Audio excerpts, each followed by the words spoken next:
तो हेलो दोस्तों, स्वागत है आप सभी लोगों का सम्राट एकेडमी में। तो दोस्तों मेरा नाम है आकाश और दोस्तों इस वीडियो में हम बात करने वाले हैं भूगोल के महत्वपूर्ण प्रश्न। ठीक है, तो इस वीडियो को शुरू से लेकर लास्ट तक देखिएगा। चैनल पर नया है तो प्लीज चैनल को सब्सक्राइब कर लीजिए और बेल आइकन को प्रेस कर लीजिए, क्योंकि यहाँ पे सम्राट एकेडमी पर लगातार 2021 बोर्ड एग्जाम के लिए क्लास 10 के लिए अच्छी तैयारी कराई जा रही है। तो प्लीज चैनल को सब्सक्राइब जरूर कर लीजिएगा। ठीक है, तो चलिए इस वीडियो में हम बात करेंगे कि भूगोल के बहुत ही ज़्यादा महत्वपूर्ण प्रश्न जो कि एग्जाम में हमेशा पूछे जाते हैं, हमेशा रिपीटेड होते हैं वो प्रश्न। ठीक है, तो चलिए ध्यान से देखिए और इन सारे क्वेश्चनों को नोट करके और एग्जाम हॉल में तैयार करके जाना है आप लोगों को। ठीक है, तो चलिए दोस्तों पहला क्वेश्चन है। पहला क्वेश्चन को हम लोग देख लेते हैं। देखिए क्वेश्चन पहला यह है कि जैव और अजैव संसाधन क्या होते हैं, कुछ उदाहरण दीजिए। ठीक है, तो चलिए दोस्तों मैं बताता हूँ कि जैव और अजैव संसाधन क्या होते हैं और उसके उदाहरण क्या होंगे। ठीक है, तो पहले आपको हेडिंग डाल लेना है जैव संसाधन अजैव संसाधन में। हेडिंग डालने के बाद आपको लिखना है इसमें कि वे संसाधन जो जीवमंडल से प्राप्त होते हैं जैव संसाधन कहलाते हैं। वे संसाधन जो जीवमंडल से प्राप्त होते हैं जैव संसाधन कहलाते हैं। जैसे में आपका मनुष्य, पशुधन, वनस्पति एवं जीव आदि, ये जैव संसाधन के उदाहरण हैं। ठीक है, तो दोस्तों आप जानते हैं कि जैव संसाधन आ गया। अब कह रहा अजैव संसाधन, तो अजैव संसाधन भी हेडिंग डालिए और लिखिए इसमें। तो अजैव संसाधन में आप लिखेंगे क्या, वे संसाधन जो निर्जीव वस्तुओं से बनते हैं अजैव संसाधन कहलाते हैं। जो निर्जीव वस्तुओं से बनते हैं वह क्या कहलाते हैं, अजैव संसाधन कहलाते हैं। ठीक है, जैसे में मृदा हुआ, धातुएं हुए और चट्टाने आदि। ठीक है, तो ये क्वेश्चन नंबर पहला था। ये ने पूछा था हमसे कि जैव और अजैव संसाधन क्या होते हैं, तो जैव संसाधन मैंने बता दिया और अजैव संसाधन और उसका उदाहरण भी मैंने जैसे कि तौर पर बता दिया आप लोगों को। अब क्वेश्चन नंबर दूसरा देखिए। क्वेश्चन नंबर दूसरा दोस्तों यह है कि खादर एवं बांगर में अंतर स्पष्ट कीजिए। खादर एवं बांगर में अंतर स्पष्ट कीजिए। तो उत्तर देंगे आप इसका, वह भूमि जहां बाढ़ के पानी के निस्तर पहुंचने से नवीन जलोढ़ मृदा का जमा पाया जाता है, खादर कहलाती है। जिन क्षेत्रों में बाढ़ का पानी नहीं आता है वह पुरानी मृदा बनी रहती है, उसे बंगार कहते हैं। ठीक है, तो यह क्वेश्चन का आंसर इस प्रकार आंसर देंगे। उम्मीद करता हूं कि पहला क्वेश्चन दूसरा आंसर आपको क्लियर हो चुका होगा बहुत अच्छे ढंग से। तो चलिए इसी के साथ बढ़ चलते हैं अगले क्वेश्चन की ओर, क्वेश्चन नंबर तीसरे की ओर।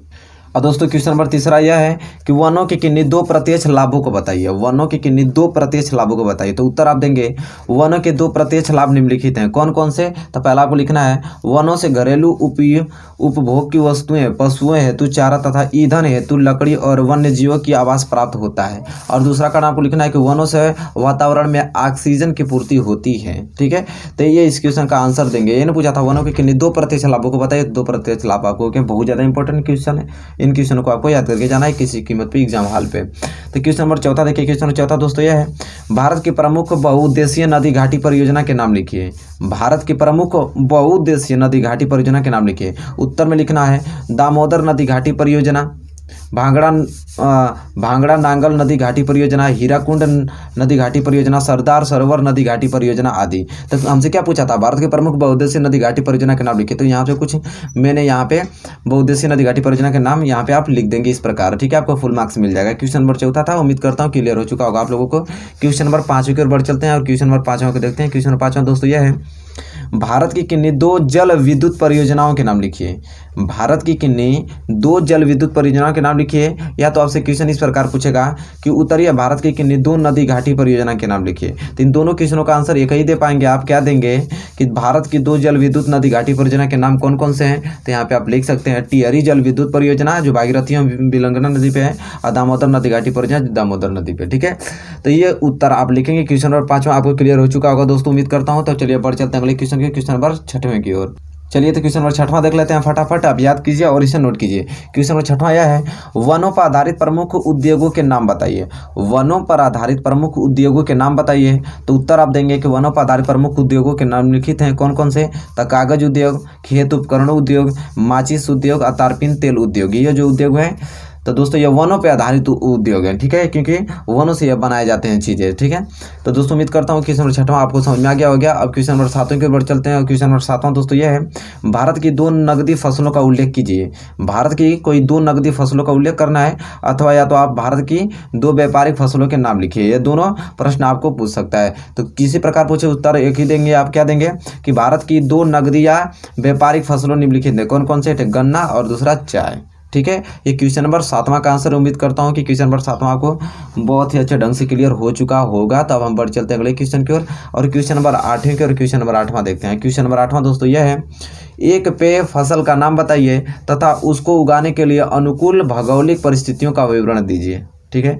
एक पेय फसल का नाम बताइए तथा उसको उगाने के लिए अनुकूल भौगोलिक परिस्थितियों का विवरण दीजिए। तो आप उत्तर में लिखेंगे इसका कि चाय पेय फसल का अच्छा उदाहरण है। इसके लिए हार्मोन्स और जीवाश्म युक्त गहरी मिट्टी उपयोगी होती है। चाय की झाड़ियों के लिए कोष्ण नम और पाला रहित देशों के साथ साथ वर्ष भर समान रूप से होने वाली वर्षा की बौछार आवश्यक होती है। ठीक है, ये क्वेश्चन नंबर 8वां का आंसर है दोस्तों। ठीक है, तो दोस्तों उम्मीद करता हूँ कि क्वेश्चन नंबर 8वां आपको क्लियर हो चुका होगा। अब हम बढ़ेंगे क्वेश्चन नंबर 9वें की और क्वेश्चन नंबर 9 के देखते हैं। तो चलिए दोस्तों क्वेश्चन नंबर 9 देख लेते हैं। क्वेश्चन नंबर 9 दोस्तों यह है कि सड़क परिवहन के 3 गुण बताइए। सड़क परिवहन के कितने गुण बताने हैं? 3 गुण बताना है। तो आप उत्तर देंगे सड़क परिवहन के 3 गुण निम्नलिखित हैं। कौन कौन? तो पहला, सड़क परिवहन की निर्माण लागत बहुत कम है। और दूसरा, अपेक्षाकृत उबड़ खाबड़ की वाछिन भूभागों पर सड़कें बनाई जा सकती हैं। दूसरा पॉइंट, तीसरा पॉइंट आप लिखेंगे सड़क परिवहन घर घर सेवाएं उपलब्ध कराता है तथा सामानों की ढुलाई में लागत भी अपेक्षाकृत कम होती है। तो ये क्वेश्चन नंबर 9 था। ठीक है, सड़क परिवहन के 3 गुण लिखना था, 3 गुण आप लिख देंगे तो फुल मार्क्स आपको मिल जाएगा।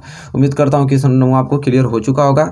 इसी के साथ अब बढ़ेंगे हम लोग अगले क्वेश्चन की और क्वेश्चन नंबर 10वें की और क्वेश्चन नंबर 10वां देखेंगे। और क्वेश्चन नंबर 10वां दोस्तों यह है, आग्नेय तथा आंतरिक चट्टानों में खनिजों का निर्माण कैसे होता है?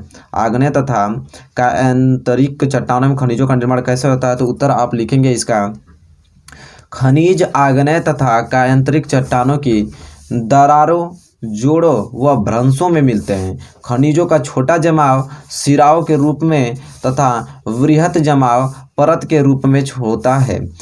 और जस्ता, तांबा, जिंक और सीसा आदि खनिजों का जमाव इन्हीं सिराओं में होता है। ठीक है, तो यह इस प्रश्न का आप उत्तर देंगे क्वेश्चन नंबर 10वें का। उम्मीद करता हूँ आप लोग नोट कर चुके होंगे। तो अब इसको समझ में भी आ गया होगा आप लोगों को। तो आप क्वेश्चन नंबर 7वें के क्वेश्चन नंबर 11 के बढ़ते हैं। क्वेश्चन नंबर 11वां दोस्तों यह है, गैर परंपरागत ऊर्जा के 2 स्रोत बताइए। गैर परंपरागत ऊर्जा के 2 स्रोत। तो आप लिखेंगे गैर परंपरागत ऊर्जा के 2 स्रोत निम्न है। कौन कौन? सौर ऊर्जा और एक क्या है? पवन ऊर्जा है। ठीक है, तो दोस्तों इस वीडियो में मैंने 11 क्वेश्चन बताया जो very most important question. 11 question तैयार करते हैं, 1-2 क्वेश्चन 100% फंसने वाले हैं। तो ठीक है, तो दोस्तों वीडियो पसंद आया तो प्लीज लाइक कीजिएगा और चैनल पर नया है तो चैनल को सब्सक्राइब कर लीजिए और बेल आइकन को प्रेस कर लीजिए। तब तक के लिए दोस्तों धन्यवाद, मिलेंगे नेक्स्ट वीडियो में।